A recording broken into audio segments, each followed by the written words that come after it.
माननीय नवीन बाबू नौ नाहांती आम नेता सहित दीर्घ अनेक वर्ष धरी खाली मु नुहे मो कथा कहि सत कि खाली मु नुहे अनेक नेता जो माने दल छाड़ी आसी विजु जनता दल छाड़ी आसी भारतीय जनता पार्टी में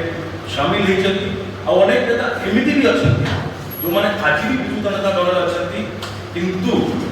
आत्मारे से निज हृदय हाथ रखिकी कहींपारे ना कि मुझे जहाँ कौच भूल कौच बोली दीर्घ 4-5 वर्ष हम विशेषकर कहीं भी आम नेता सहित आम भेट करूँ कहीं भी देखा करना जड़े मनीष जड़े नेता जी एत भल पाते मत सहित मोर कौन विषय मोर निर्वाचन मंडली विषय हो राज्यर कौन स्वार्थ विषय हो राज्यर कौन हक दाबी विषय स्वर उत्तोलन कर कथा हो कौन क्षेत्र में कौन विषय भी मत सहित कथा देखा करके कथा सुजोग के मिलला ना टेलीफोन माध्यम भी कथा सुजोग मिलला ना अनेक थर फोन कर भी आहरी मजार कथा हो दुखर कथा विशेषकर कि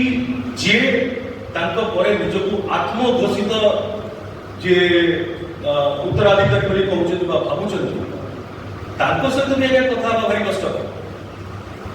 सहित भी देखा कष्ट माने कथा एत कष्टकर कि आप भावना भाभी पारे ना मु से दलर आज जो मैंने किसी हाथ गणित लोक जो मैंने से नेतृत्व नवा चेष्टा करती मुझे कहि से कि दल में थी दल कर्म करा खटी ओडिशा माटीर स्वाभिमान गढ़ी किंतु ओडिया हिसाब से जेहेतु ओडिया भाव में गर्व अनुभव करे ना तो निज मुंड के आगे बिकी देती ना बिकी पारि मुंड नुआई ना जो कि उत्कल दिवस पवित्र उत्कल दिवस दिन 1 एप्रिल 2024 मु श्री नरेंद्र मोदी जी नेतृत्व में भारतीय जनता पार्टी रे शामिल हेली एवं मु निजक दृढ़तार सह निजक मु प्रतिश्रुति निजे देछि कि ओडिशार अस्मिता ओडिशा माटीर स्वाभिमान ओडिशा मार माटीर स्वाभिमान को कोठी भी तले पकेबा को देबी नाही आउ ओडिशा माटी को जड़े बाहर आसीथिबा कला पहाड़ तांका हाथ रे माटीर इज्जत को टेकी दे पारिबु नाही तो सब वोटर भाई मान को अनुरोध करिया के चाहिए आपण मान को माध्यम this is although not my election campaigning eighty मु इलेक्शन कैंपेनिंग वर्तमान करू नाही किंतु आपण मान को कहिया पे चाहिए जड़े पे चाहिए मो पर को केतरा जिंस कोन कोन बिकिछि जहां मु बुझिछि जहां मु भोगिछि पद पदवी रे थाई कि दुई थर सांसद एठी मु कोन भोगिछि जेतबे केंद्रापड़ा सांसद हेली केंद्रापड़ा जाइकी मो लोगों को पाखरे पहुंचीबार मते दल तरफ ही अटका जाइथिला मो सब कथा केबे कहि पारि नथिया गुरु किंतु आज कहूछि आपण माने जानिबा उचित डिस्ट्रिक्ट कलेक्टर जे थिले तांको ऑफिस रे मास धरी मोर फाइल्स पड़ी कि रहउतला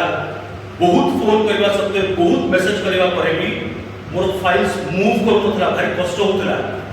कोनोसी काम जोटा मोर केंद्रापड़ा वासी को पई करे के चाहूथि उन्नतमूलक कार्यक्रम तापे अनेक विलंब करूथिला मते कोविड समय विशेष करी आपण माने जानि देबे जेतोळ अनेक गणमाध्यम रे चर्चा हला आलोचना हला कि सांसद अनुभव महांती कहांती केंद्रापड़ा रे काहे कि देखा दो नांती किंतु आपण मान को सत करिया पे चाहूची ता होची इया मते दल तरफ फोन आस्थिला मते कुहा जायतिला कि आपण आगे टिके अबिका न जिबाटा भलो हो केंद्रापड़ा कारण आपण गले से बहुत भिड़ हेबे लोक देखिबा को आपण भारी भलो पाती आपण को लोक बहुत आसीबे तो आपण भिड़ जदी हैला आपण को विरुद्ध रे दल विरुद्ध रे न्यूज बनिबो एटा दल विरुद्ध रे कथा हिजबो तो आपण टिके बंद करंतु जिबा पई मोर सेटा बंद करा जायतिला जेतबेले निर्वाचन जीतिथिली तापरे मु सरप्राइज विजिट विभिन्न हॉस्पिटल हो सरकारी ऑफिस हो सरकारी कौन सी जगह से पहुंची देखिया पई कि हॉस्पिटल रे प्रत्येक जिंस पेशेंट्स मानक में अवेलेबल अछि ना नाही आ सेथि पई कि मते फोन करके कहला गला कि आपण जो करूछंती काम बढ़िया करूछंती किंतु टिके रोग लगै करूछ मते भारी बाधी थिला मु कहली बोले प्रशंसा साउंडिंग किंतु मते कहला जायतिला कि आपण सब करिवर सरकार ऊपर को आंगुली उठुछि सरकार पर आंगुली कोन उठुछि सरकार को जनप्रतिनिधि हिसाब रे हम कर्तव्य हम धर्म में करवा लोक पाखे पहुँचू लोक सब सेवा पहुँचू तापर कई विशेष कि ଯେତେବେଳେ ମୋର ଦୀର୍ଘ ଅନେକ ବର୍ଷ ଧରି 16 ବର୍ଷ ମୋର ପିତା ଶ୍ରୀ ଅଭୟ କୁମାର ମହାନ୍ତି ଗତ 15 ଫେବୃଆରୀ ସେ ଆମକୁ ଛାଡ଼ିକି ଚାଲିଗଲେ। ସତ କିନ୍ତୁ ଯେଉଁ 16 ବର୍ଷ ଯିବା ପୂର୍ବରୁ 16 ବର୍ଷ ସେ ଯେଉଁ ଦୁଃଖ କଷ୍ଟ ଏହି ସରକାର ଯୋଗୁଁ ଭୋଗିଛନ୍ତି ତା କହିଲେ ସରିବ ନାହିଁ। ମୁଁ କହିଲେ ସମସ୍ତେ ଅନେକ ଜଣ କହିପାରନ୍ତି କି ମୁଁ ତ ସରକାରରେ ଥିଲି, କ୍ଷମତାରେ ଥିଲି, ତଥାପି କାହିଁ କିଛି କରିପାରିଲିନି। ତାହା ଏଥିପାଇଁ କାରଣ ମୁଁ ମୋ କ୍ଷମତାର କେବେ ଅପବ୍ୟବହାର କରିନି କି ବ୍ୟବହାର ବି ଭୁଲ ବାଟରେ କରି ନାହିଁ, କେବେ ଚେଷ୍ଟା ବି କରି ନାହିଁ। କିନ୍ତୁ ଏହି ଦଳ ମୋ ପିତାଙ୍କ ବିରୁଦ୍ଧରେ ଯେଉଁ ଅଭିଯୋଗ ଆଣିଥିଲେ 2021ରେ ସେଟା ତଥ୍ୟହୀନ, ମୂଲ୍ୟହୀନ, କୌଣସି ପ୍ରକାର ଫର୍ଜରୀ ମୋ ପିତା କରିନଥିଲେ, କୌଣସି ପ୍ରକାରର ଫଲ୍ସ ଏଭିଡେନ୍ସ ମୋ ବାପା ଦେଇନଥିଲେ, ଯାହା ବିରୁଦ୍ଧରେ ରାଜ୍ୟ ସରକାର ଗୋଟେ ଅର୍ଡର ପାସ୍ କଲେ ଏବଂ ସମ୍ପୂର୍ଣ୍ଣ ମିଛ। ଏଇଟା ମୋ ପିତା ଏତେ ମାତ୍ରାରେ ଦୁଃଖୀ କଷ୍ଟ ଭୋଗିଥିଲେ 2009ରୁ ଆରମ୍ଭ କରିକି 2024 ହେଇଗଲାଣି, ତାକୁ ଆଜି ପର୍ଯ୍ୟନ୍ତ ନ୍ୟାୟ ମିଳିଲାନି। ଗତ ତାରିଖରେ ଆମ କୋର୍ଟରେ ଥିଲା 9 ମେରେ ତାରିଖ ଫାଇନାଲ ଶୁଣାଣିର, ତାର ଆଗାମୀ ଡେଟ୍ 24 ଜୁନକୁ ସ୍ଥିର କରାଯାଇଛି। ମୋର ଆଶା ଓ ବିଶ୍ୱାସ, ମୋର ନ୍ୟାୟ ଉପରେ ବହୁତ ଭରସା ଅଛି, ବିଶ୍ୱାସ ଅଛି କି ମୋତେ ନ୍ୟାୟ ମିଳିବ, ମୋ ପିତାଙ୍କୁ ନ୍ୟାୟ ମିଳିବ, ଯଦିଓ ସେ ନାହାନ୍ତି ତାଙ୍କ ଆତ୍ମାକୁ ନ୍ୟାୟ ମିଳିବ। ଆଉ ପ୍ରତ୍ୟେକ ଜିନିଷ ପ୍ରମାଣ ହେଲା ପରେ ମୁଁ ଆପଣମାନଙ୍କ ସାମ୍ନାକୁ ନିଶ୍ଚୟ ଆଣିକି ରଖିବି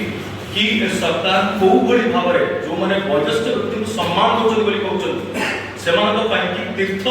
ଯାତ୍ରାର ଆୟୋଜନ କରୁଛନ୍ତି, ପ୍ରକୃତରେ ଦେଖିବାକୁ ଗଲେ ତାଙ୍କ ଅନ୍ତରରେ କୌଣସି ବୟୋଜ୍ୟେଷ୍ଠ ବ୍ୟକ୍ତି ପାଇଁ କିଛି ନାହିଁ, ଭଲ ପାଇବା ବା ସମ୍ମାନ ନାହିଁ। ଯେଉଁ ଜଣେ ସରକାରୀ ଅଫିସର ଏବେ ଯେ ଦଳରେ ନୂଆ